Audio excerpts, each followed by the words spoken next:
il criait, impur, impur, avec sa voix atteinte de maladie, et ne pouvait pas crier fort comme quelqu'un qui est bien portant. Il criait impur, impur, avec toute sa force. Pourquoi il criait?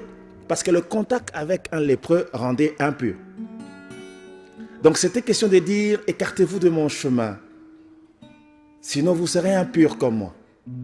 Et pendant qu'il partait, il criait. La Bible dit, il se rasait la tête, il couvrait sa tête et il criait jusqu'à ce qu'il soit sorti et trouvait sa demeure dans la solitude en dehors du camp.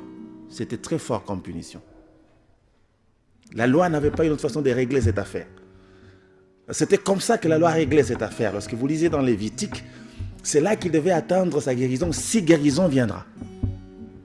C'est-à-dire, tant qu'il ne sera pas reconnu guéri, il restera dans la solitude. Même des personnes qui doivent lui apporter à manger, ils doivent faire attention. Il faut venir en gardant sa distance. Il y avait des distances respectées. Vous ne pouvez pas aller au-delà de cette distance, sinon vous devenez aussi impur. Il faut des cérémonies pour votre purification. On venait pratiquement lui jeter à manger à très très grande distance et les gens rentraient. Et il venait, après que tout le monde soit parti, récupérer à manger. Et c'est comme ça qu'ils vivaient. S'ils étaient deux lépreux, ils vivaient ensemble dans la solitude des lépreux. C'était comme ça que la loi était dure.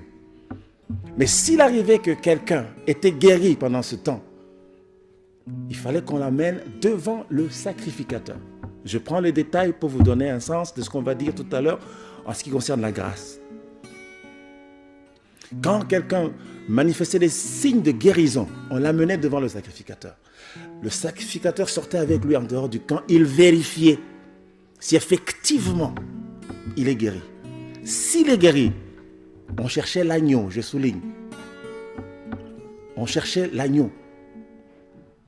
Le sang de l'agneau devait couler. Et ce sang devait servir de sacrifice d'expiation et de purification.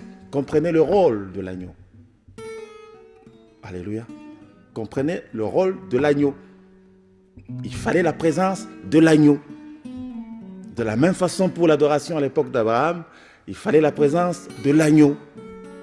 Maintenant, pour l'expiation, au milieu de cette impureté qu'est la lèpre, il fallait que le constat soit acté par un sacrifice d'expiation. Le sang de l'agneau devait couler. Et c'est comme ça qu'ils vivaient. Et il s'est fait qu'un jour, il y avait 10 lépreux, vous vous rappelez de cette histoire, juste dans le livre de Luc, il y avait 10 lépreux qui avaient déjà subi cette remontrance de la loi, ils étaient sous le coup de la loi, ils vivaient en dehors du camp, en dehors de la ville, en dehors du village.